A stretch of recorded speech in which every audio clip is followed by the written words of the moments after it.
Great, thank you. And Derek, thank you so much for putting this on. My friends, you have a great candidate, an absolutely fabulous candidate that's going to be out there representing Queens Park.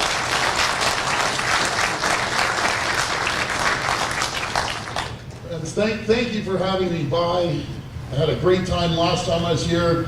This will be one of many more visits coming, and I can't wait to come back when I'm premier of this great province. Derek's the MPP, having your voice down at Queens Park. My friends, you see what Kathleen Wynne has been saying, and you see what the Liberal regime has been doing for 15 years.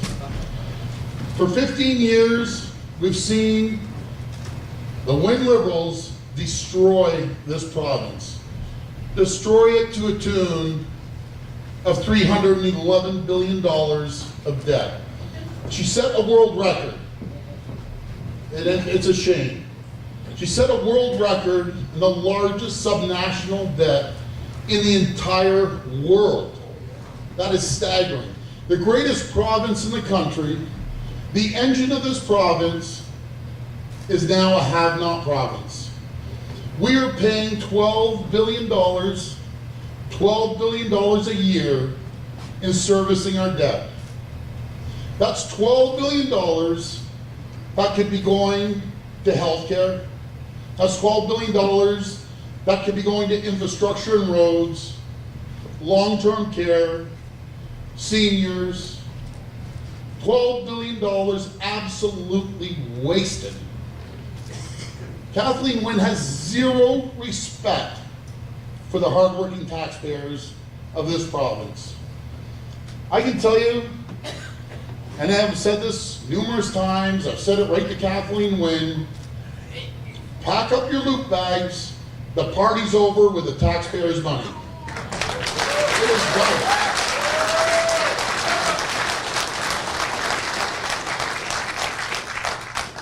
As I've crisscrossed this province and went town to town and city to city, I'm hearing the same comments.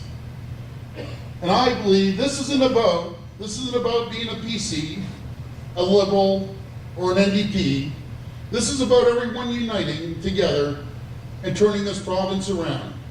Making sure that we get back on track and we go down the road of prosperity.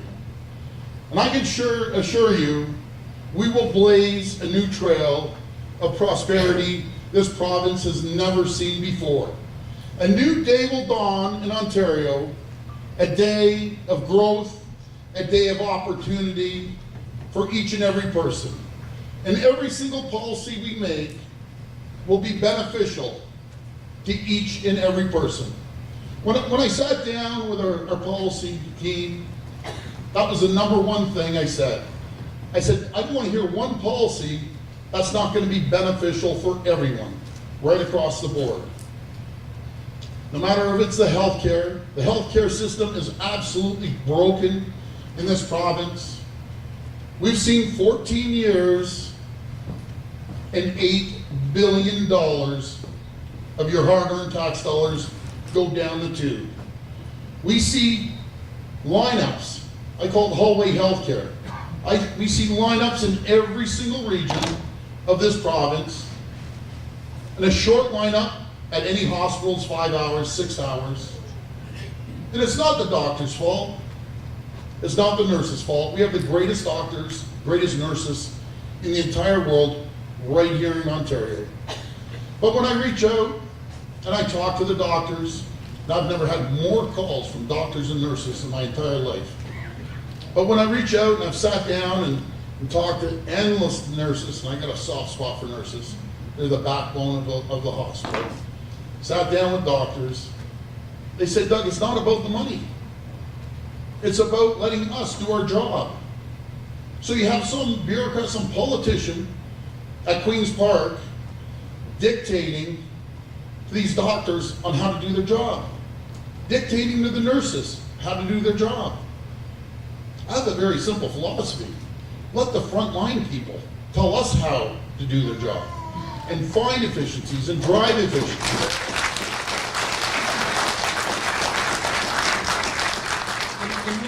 reallocate the money to the front lines. So 20 years ago, before the Liberal regime got in there was 5 deputy ministers of health. I think there's 24 or 26, I can't even keep track, deputy ministers. So all the commanders are taking the money and it's not funneling down to the frontline people. We have doctors without a contract for, I think it's 5-6 years. That's staggering. And every single one of them are saying the same thing. We can deliver health care more efficiently. We can reduce wait lines, but just let us do the job. So I have a clear message for all the doctors, the nurses, and frontline healthcare workers. Help is on its way, resources are on its way, but most importantly, we're gonna start listening. My friends, we go to the next number one issue. Health is number one priority over anything. And even with the seniors, I've heard over and over again with the seniors, dental care is just through the roof. We will be taking care of the dental care for the seniors. Seniors built the city, they built the province, they built the country. It's about time we start giving back to the seniors. That's going to be a priority.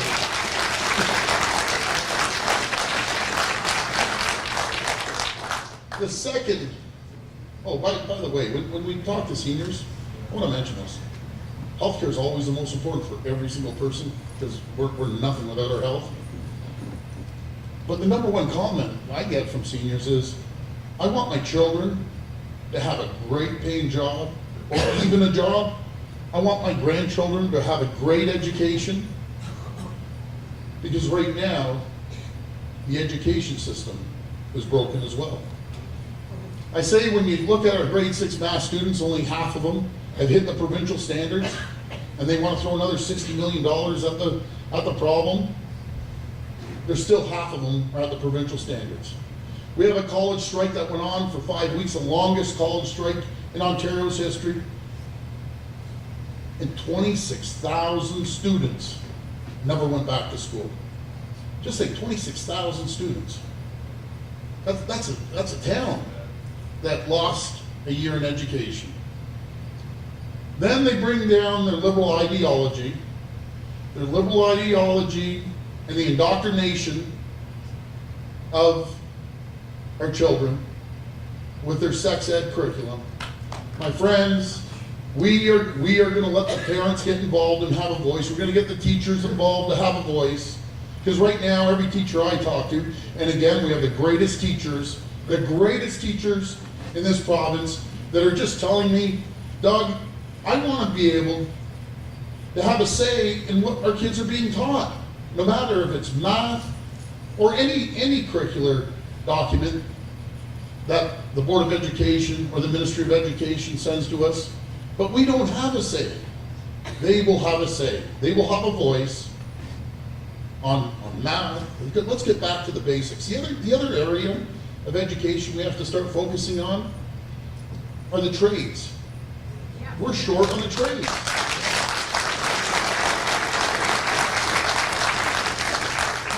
I'm looking out at the crowd, and I'm sure you went to school around the same era as I did, maybe some earlier, some later. But we always had the trades. You go in there and you learn a little bit of the electrical, sheet metal, and everything. That doesn't exist. And when I go in and I speak to these high school students, and I always ask, it's always a graduating class, how many are going to college and university? 80% raise their hand. 20% are standing there with a blank look on their face. Like, where do I go? So I always tell them a story about people that I've known that never made it to college or university, but got involved in a trade. No matter if it's electrical, plumbing, no matter if it's carpentry or drywall. And they have an incredible opportunity.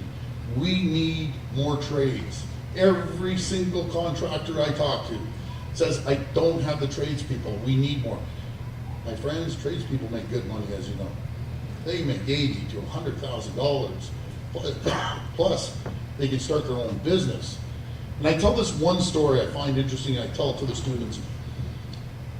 I knew a young guy in high school, and you know, he was one of the 20% that I guess never went to college. I don't know the number back then, it was a few years ago. But I saw him 10 years later. And I remember him saying, I always ask, you know, what's John doing? Oh, he's working in lawn care and everything. People think lawn care. I saw him 10 years later, he had 20 people, formed a company, had 20 people working for him. Was taking care of lawn care for corporations, for households. So I always say, it's so important, never ever think, if you can't make it to university, and you can't be an academic, you have an opportunity. You have an opportunity to make sure that you put food on the table for your family at very good living. So my friends, we're gonna start focusing on the trades. We look at the energy costs right now, through the roof, absolutely through the roof. We're gonna make sure, right off the hop, we're gonna reduce hydro rates. And people ask me, how are you gonna reduce the hydro rates? Well, you look at the big scam called the Green Energy Act, and that's a scam. I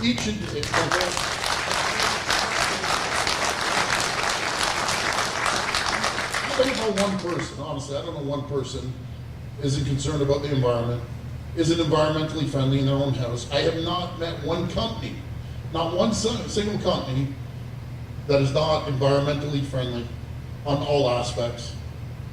But the Green Energy Act is a scam. These wind turbines that we're losing money on, and it's costing us. These are just some of the scenarios that are driving up our cost. You have the bankers and the investment bankers not making hundreds of millions of dollars off each and every one of us. They're making billions. Billions. There's energy and electrical power we aren't even using that's being tossed. And then, you know, to put the cherry on top of the whipped cream, as they say, the sunshine list comes out. I don't know if anyone saw the sunshine list. So I've been hammering away about the Millionaires Club. The Millionaires Club is from Hydro One. And Kathleen Wynne put a kibosh. Everyone else's salaries were shown. And I'm not, honestly, folks, I'm not worried about the people making $100,000. I'm worried about the Millionaires Club. So we finally keep hammering away at the CEO of Hydro One. He's making $4.5 million, and they're keeping the hush-hush. Finally, after every single day going after this guy, they were forced to publish their salaries. What an eye-opener. It's not just the guy making the $4.5 million, it's the guy making the $2 million and the $1 million and the $3 million. He has all his buddies making a ton of money, but this is the kicker. As people are opening their hydro bills, and we've seen it crisscrossing this province, we've seen it every single town we go into, people are deciding between heating and eating, as I always say, struggling to pay a mortgage, and this guy has the nerve to give himself a $1.7 million raise. Anyone give themselves a $1.7 million raise? Unheard of. Wish I could. I wish I could. Honestly, I wish I could. We don't give anyone a $1.7 million raise, but even worse, all his buddies were getting $1 million raise. $1 million, 800, 900. When you go home, go online and look at the raises. That's disgusting. That is absolutely disrespecting the taxpayers. Well, I can tell you folks, I'm putting him on notice. He's on notice. He is gone. He is gone when we get down there.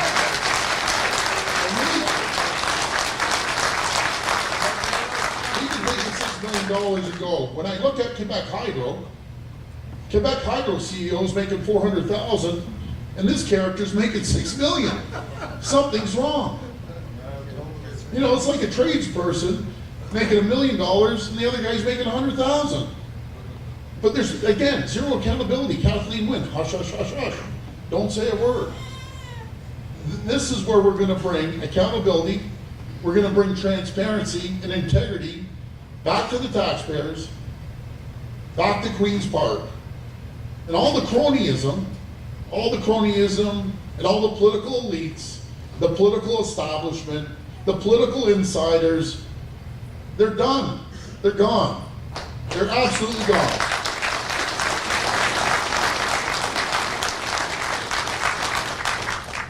We will make sure, again, that the grassroots people are going to have a voice.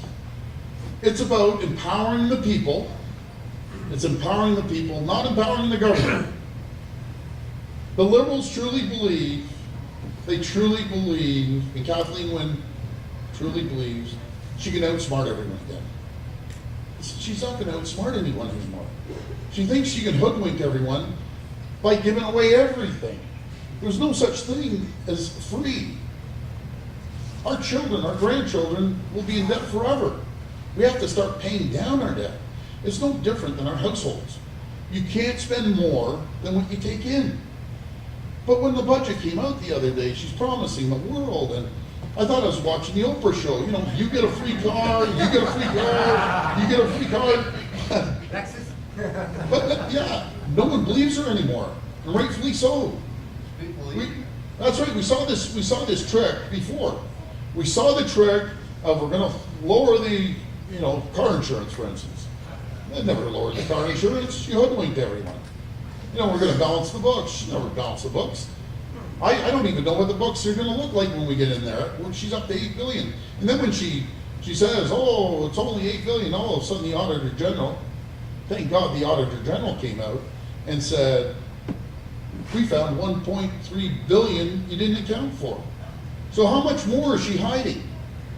She's hiding billions probably. But again, those days are done. My friend, those days are done. We're going to make sure that we empower the people. It's all for the people. And when I come back here as Premier, I can't wait to stand in front of each and every one of you, look you square in the eyes and say, "We did it, we did it, we did it." Because nothing drives me more crazy than politicians. Actually, politicians drive me crazy generally. They do. Honestly, they do. They know it too. But nothing drives me more crazy than politicians coming up in the election, I'm going to do this, I'm going to do that, I'm going to do this, and it never happens. And that was another clear message I sent the people putting our policy together. If we can't do it 100%, because I'm hitting every single town again, don't put it in the policy. Make it reality. We can save 4 cents on every dollar. This bloated government, this absolutely bloated government is facing. I'm going to give you a good example. I was up at Sioux Lookout today, and speaking to Chief Bull, what a great guy, went to the hospital there, and they had 20 long-term beds. 20 long-term beds for an overall population, because it encompasses hundreds of kilometers, it's staggering, of approximately 30,000 people. So a hospital bed, they told me today, is costing the taxpayers $3,500 a day to run. Long-term care beds are costing $132. So the long-term care people are staying in the hospital beds. And they just showed me one easy way about efficiencies. I don't believe in the word cuts. I just don't. I've been down that route before. I've never done it. When Rob and I went down to City Hall, it wasn't just Rob and I, by the way. I stayed all the time. It was the whole team. It was the deputy mayor and budget chief and everyone. When we went down there and there were double-digit tax increases and the people were getting gouged, we saved the taxpayers $1 billion. It was actually over $1 billion. Because every time I say $1 billion, you get a call from the budget chief saying it's over $1 billion. But anyways, we'll say $1 billion. Not one single person got laid off. And I've said this story 1,000 times, and the media knows it's true. That's why they've never challenged us on it. I don't believe in taking the livelihood off someone's table. We just don't do that. We will make sure we're going to drive efficiencies through proper procurement purchasing. So when we have a ministry, we have a dozen ministries and agencies coming out of our ears, and everyone does their own purchasing. They buy their own cars, they buy their own gas, they buy everything. Common sense says you buy everything together. You look at, and I don't like mentioning retail stores, but you look at a Walmart or a Loblaws or whatever, it's not one individual store that buys it. They buy it as a joint venture.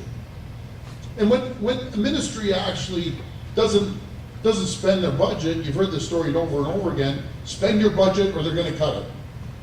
I'm gonna take another approach. Don't spend your budget, we'll give you an incentive. I have no problem standing up in front of the public and say, this ministry and these great staff just saved $100 million. Let's split up a little bit. It's not a lot, but a little bit to these people. Basically, it gives them an incentive to save money rather than just going out there and spending recklessly, absolutely recklessly.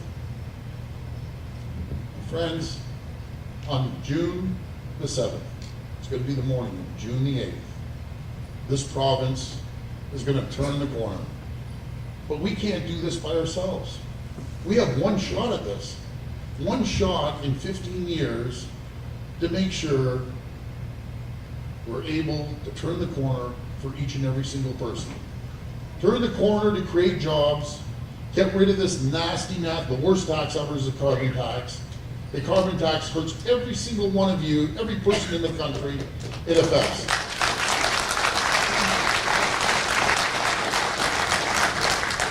And the funny thing is, they put the word carbon in front of the tax. It has nothing to do with that. They just want to get more tax, put it in the general coffers. And the escalator taxes I talk about the gasoline, they don't even go up, it just automatically goes up. Everything goes up. There's zero accountability. So we're going to make sure that we focus on the cap and trade policy. And I've said this before, the best cap and trade policy there is. We're going to cap all taxes and trade Kathleen win. That's what we're going to cap and trade for.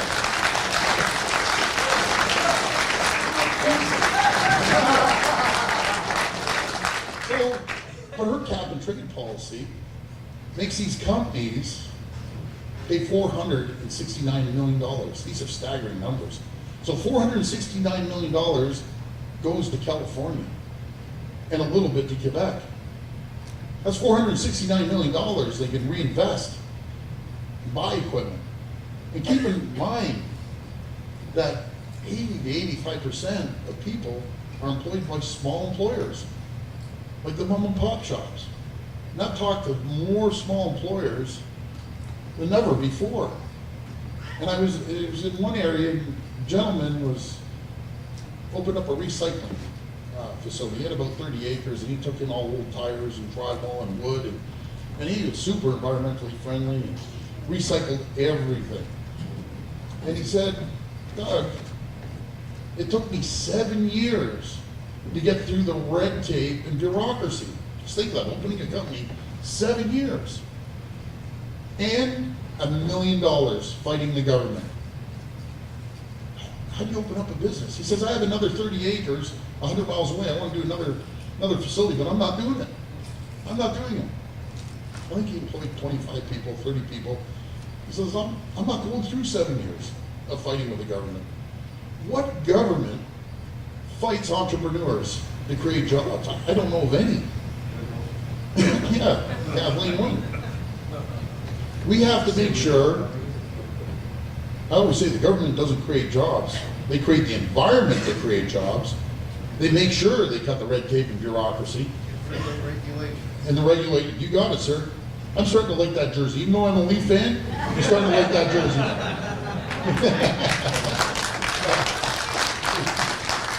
That's what you do. You get rid of them because a lot of these people just try to justify their jobs. They justify it by putting every rule and regulation you could possibly think of, put every burden, every roadblock they can.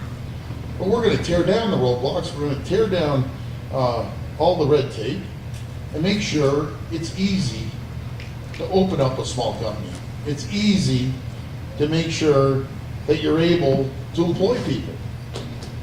There's on the minimum. On the minimum wage, you know who's making more money than anyone? Is the government. Oh, yeah. They're making more money, so they increased it. Now these poor folks are getting gouged, so she's making the most money. I have a different approach. anyone under $30,000, you're gonna put more money in their pocket. They're gonna pay 0% tax. That's helping people.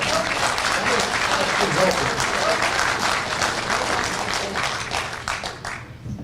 Friend, we're gonna chat later. I didn't hear what you said. Disabled. What about the disabled and the homeless? Well, homeless, we need to take care of the most vulnerable people and the disabled. And how you do that is by saving money and being able to take care of people. Oh, I always mention Rob and I had very simple philosophy. Take care of your balance sheet and you'll have extra money. Stop wasting billions of dollars and we're gonna be able to help the disabled, the most unfortunate people, and giving them a hand up. It's an absolutely a priority. Mental health and addiction, we're gonna pour money in that. The reason being, every single person in this room knows someone that might have a mental health issue, a friend, a relative, a family member that has an addiction, that needs help. We need to take care of those people. That's a priority. That's an absolute priority.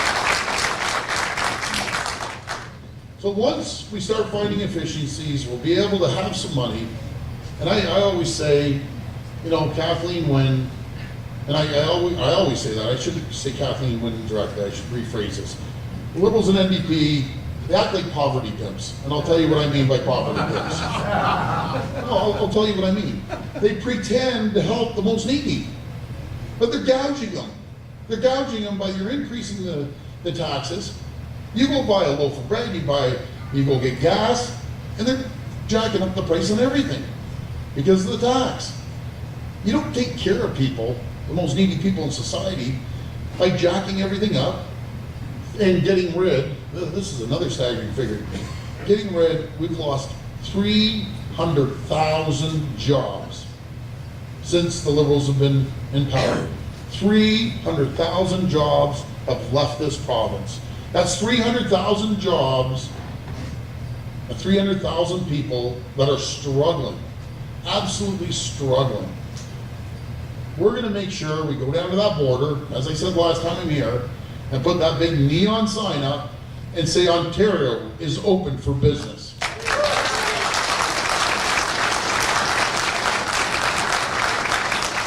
We will do whatever it takes to attract businesses, make sure there's good employment for every single person. And how we do that, again, we lower the hydro rates, we get rid of the carbon tax, we lower the taxes, we make sure we get rid of red tape and regulation, give companies some incentives to open up and stay here. That's what we need to do. And make sure, because these small companies are struggling, believe me, they're struggling hard now to be payroll. As I met a lady that opened a chocolate little company and she has 12 employees and tells me that she hasn't seen a paycheck, I'm sure she makes a little bit, but a real paycheck in 6-7 years. Because of the hydro cost. We want these entrepreneurs to make money. And then you get the big guys that come in, they will leave us in a heartbeat. They will leave us in a second if we don't create a great environment for them. To make sure that they can move forward, because they can move anywhere. They can go to Quebec, they can go south of the border. You see what's happening south of the border. And I make it very clear, I don't give two hoots if it's Trump, Obama, Clinton, I don't care who's down there, all I see is what's happening. I see that they lowered the corporate tax rate from 36% down to 21%. And all of a sudden, mysteriously, it's not mysteriously, I'm being a little sarcastic, mysteriously, their unemployment's the lowest in 20 years. There's trillions of dollars coming into the country, red tape and regulations being cut. You know, I was down in Windsor, and the engine plant is going down to Michigan now. I'm telling every single company, I'm trying to get the message out there. Help is on its way in less than 60 days. I think 59 days, help's on its way. I'm sorry? 57 days. 57, thank you, even know better than I do. 57 days. Actually, we're talking about how many days, I'm just focused day to day to make sure we get the message out. And working nonstop from morning to night. I want to thank each and every one of you. I want to thank each and every one of you for coming tonight, because together, we can turn this province around, and together we will get rid of Kathleen Wynne. God bless each and every one of you, and I can't wait for June the 7th. Thank you. Thank you very much.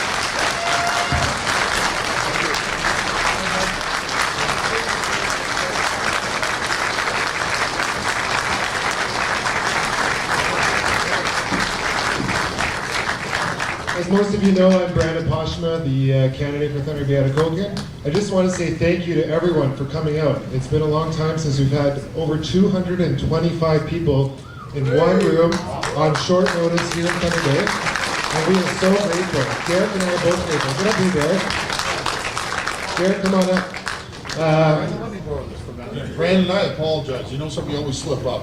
Brandon's a champion. I mentioned Derek's a champ. You have two great representatives here. Absolutely incredible. My friends, they can't do it alone. Please, that's right. Put up a sign. Put up a sign. Get out. Make a phone call. Get your neighbors to vote. Because we need to turn this province around. I apologize, Brandon. Go ahead, buddy. I just want to say thank you to everyone. And like Mr. Doug Ford said, we do need your help. I mean, for too long, this cloud of uncertainty has lingered over northwestern Ontario. I mean, how long has it been since we've actually had hope in the north? It's been way too long. We need your help to get this message out, this message of hope. Let's dream big, let's aim high. And with Mr. Doug Ford projected to be premier, we want a seat at that table. So please, thank you.